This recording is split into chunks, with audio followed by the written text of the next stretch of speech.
Start. Okay, right. జై శ్రీరామ్. జై శ్రీరామ్. జై శ్రీరామ్ బోలోజీ. జై శ్రీరామ్. నా పేరు కిషోర్ బాబు కంచి. మాది శ్రీకాళహస్తి దగ్గర, ఆయుర్వేద దగ్గర తాళ్వాయిపడి గ్రామం. మా అమ్మా నాన్న మదరయ్య శ్యామల. అయితే నేను హైదరాబాద్కి 2003లో మా పెద్దన్న గారి ద్వారా వచ్చాను.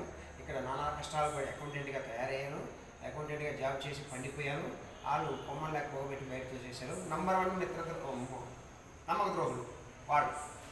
ఇంకొకడు 2012 చివరిలో మిత్రద్రోహి ఒకడు వచ్చాడు. వాడు నా దగ్గర నేను తబలిస్ట్ 2010 నుంచి 2009 నుంచి నేను నేర్చుకుంటున్నా. వాడు పరిచయం అయ్యాడు. మన తెలంగాణ ప్రాంతం వాడే. కాకపోతే దేవుడు వచ్చిన అన్నలాగా భావించాను. వాడు దొంగ అయితే దగ్గరికి రానివ్వను. వీలైతే చంపేస్తా. ఇప్పుడైతే వేరే విషయము. అబద్ధాలు చెప్పడం, మోసాలు చేయడం నాకు నచ్చదు.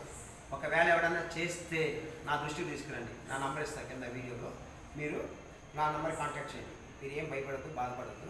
తర్వాత చూద్దాం. మీకు అన్యాయం జరిగిందని చెప్తే చాలు. నన్ను నమ్మిస్తే చాలు. నాన్న మీరు ఇంకెవరికి ఏ కోసం బాధపడాల్సిన అక్కర్లేదు. సరే, ఇది నా శక్తి కాదు. ఈ చెవులతో ఇవి నా కాదు. ఈ చెవులు నా గురుదేవుడివి.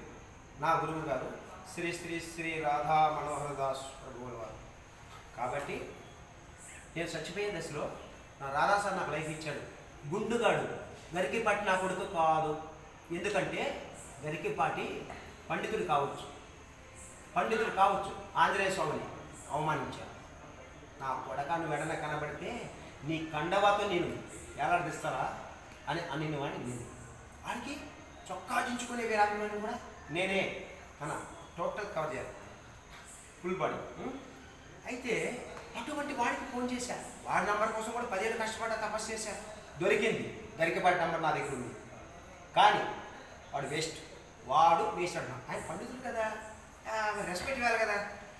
మా గురువు గారు రాధాసారి ఆయన మాట వింటారు కదా. నేను కూడా వింటా, ఇప్పటికీ వింటా. హో, నీతులున్నవి చెప్పుడు కొరకే అంటారు. ఆ కేటగిరీ వాడు. నో, నెవర్ వదలంటారా గరిక. అలా చూస్తారు ఈ సంగతి. ఓకే, నీకు అభిమానులే కాదురా, నీకు వీరాభిమానిని బద్ద శత్రువుగా మరి నా కొడక. ఎందుకంటావు?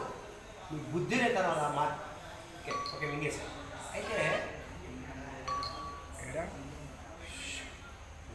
ఈ విధంగా ఉండే దశలో మిత్రద్రోహము నాకు ఇంకా బయట నమ్మకద్రోహానికి బలైపోయాను. ఒక మాటలో ఎందుకు వచ్చింది వాళ్ళ 30 లక్షలు మునిగిపోయా. ఉండే ఉద్యోగం అయిపోయింది. ఇప్పుడు ఎలా బతకాలి? అదే క్రమంలో నేను బాధపడుతుంటే నాకు పాస్టర్ గారు రాధా మనోహర్ దాస్ గురుజీ యొక్క నంబర్ ఇచ్చారు. అప్పుడు నాకు రాధా మనోహర్ గురుజీ అంత ఇష్టం. ఆ పాస్టర్ గారు నాకు అంతే ఇష్టం. ఎందుకంటే ఆయన నంబర్ నాకు ఇచ్చిన దేవుడు.